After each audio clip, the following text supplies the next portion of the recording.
Guys పాపం పల్లవి ప్రశాంత్ గురించి ఇప్పుడే తెలిసింది. వాడికి నిద్ర లేక మీరందరు నిద్ర లేకుండా చేస్తారు. వాడు సక్సెస్ని కూడా ఎంజాయ్ చేయలేకపోతున్నాడు. నేను మూవీస్ చేసుకుంటే ఇందులో ఇన్వాల్వ్ అవ్వద్దు, బట్ నాకెందుకంటే వాడు పాపం నేను వాడి గురించి నేను ఎప్పుడు వాడిని సపోర్ట్ చేయకుండా నేను మాట్లాడలేదు. నేను కేవలం వాడి కోసం వచ్చి అంత రచ్చ చేసి ఆడవాళ్ళ కారులో ఉంటే అటాక్ చేయడము, మళ్ళీ రోడ్డు మీద పెద్ద షోలు చేసేసి అంతమందిని ఇబ్బంది పెట్టారు. ఇంకా చాలా బయటికి రాలేదు. ఆడవాళ్ళ మీద ఇష్టమైనట్టు మీరు ఏమేం చేశారు అన్ని ఇన్ఫర్మేషన్లు ఉన్నాయి. ఓకేనా? మీ వల్ల పాపం వాడిని రెచ్చగొట్టి ఇక్కడ నుంచి వెళ్దాం, అక్కడ నుంచి వెళ్దాం, అట్లా చేద్దాం, ఇట్లా చేద్దాం అని చెప్పేసి వాడిని ఈరోజు ఈ స్థితికి తీసుకొచ్చారు. అరే వాడు ఒక ఏ స్థాయి నుంచి ఏ స్థాయి వరకు వచ్చిండు, బిగ్ బాస్ విన్నర్ అయ్యిండు అనేది చిన్న విషయం కాదు. ఓకే, మీరు ప్రేమ అభిమానం అంతా చూపించిర్రు, కాదని కాదు, కానీ ఆ సక్సెస్ని వాడిని ఎంజాయ్ చేయనిస్తే ఇంకా హ్యాపీ ఫీల్ అయ్యేటోడాడు. ఈరోజు ఆ స్థితిలో లేడు. మీరే చేసిర్రు అదంతా, గుర్తుపెట్టుకోండి. ఇదే చెప్పిన నేను నా మాటలు కఠినంగా ఉండొచ్చు, కానీ నేను ఒకటే కోరుకున్నా, అరే హెల్దీగా వెళ్ళిపోవాలి, మంచిగా హ్యాపీగా ఎంజాయ్ చేసుకుంటూ ఉండాలి అని చెప్పేసి. ఇలా అటాక్ చేయడం వల్ల, ఇలా చేయడం వల్ల, అలా చేయడం వల్ల ఏమొచ్చింది పాపం? వాడు ఈరోజు అంత కష్టపడినందుకు ఫలితం వచ్చిన తర్వాత కూడా వాడు ఎంజాయ్ చేయలేకపోతున్నాడు. కేవలం మీ వల్ల.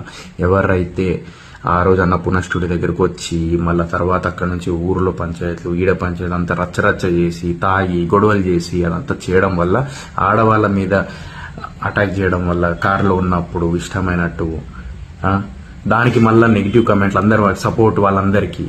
ఇక్కడ పల్లవి ప్రశాంత్ని ఎవ్వరు ఏమనట్లేదు. పల్లవి ప్రశాంత్ కోసం వచ్చి అలా రచ్చ చేసిన వాళ్ళని పాయింట్అవుట్ చేసి మాట్లాడుతున్నాం. ఇక్కడ ఎవ్వరైనా కూడా గుర్తుపెట్టుకోండి, అది మైండ్లో పెట్టుకోండి.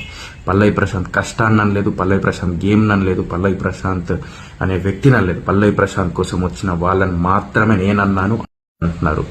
ఆ రోజు వచ్చి రచ్చ చేసిన వాళ్ళని మాత్రమే గుర్తుపెట్టుకోండి. మీ ఇంట్లో ఆడవాళ్ళు ఉన్నారు, అక్క చెల్లి అందరు ఉన్నారు, గుర్తుపెట్టుకోండి. అది అంత సింపుల్. ఇదే చెప్పాలనుకున్నాను. మళ్ళీ క్లారిటీ ఇస్తున్నా. ఈ రోజు కేవలం మీ వల్లనే పాపం ఆడు ఈరోజు ఈ స్థితిలో ఉన్నాడు, గుర్తుపెట్టుకోండి.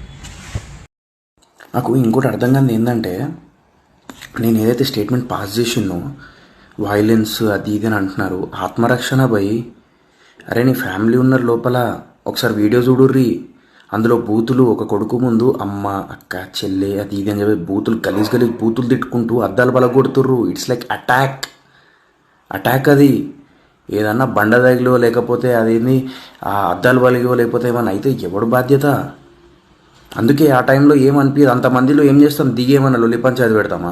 కాదు కదా, గేర్ వేసుకొని వెళ్ళిపోతాం. అదే చెప్పిన నేను, ఇప్పుడు కూడా అదే చెప్తా. మీరు దానికి సపోర్ట్ చేస్తారు చూడండి. ఇక్కడ సొసైటీలో కొంతమంది నెగిటివ్ కామెంట్లు చేసి, అరే నీకు నీ బల్బు అది బల్బు కాదు, అది కామన్ మ్యాన్గా ఆలోచించిన. సోయల్ గడ కామన్ మ్యాన్. ఒకటి గుర్తుపెట్టుకోండి, నేను కూడా రైతు బిడ్డ, సింగరేణి ముద్దు బిడ్డ, రెండు ఉన్నాయి నా దగ్గర. ఓకేనా? అర్థం చేసుకోండి అంతే.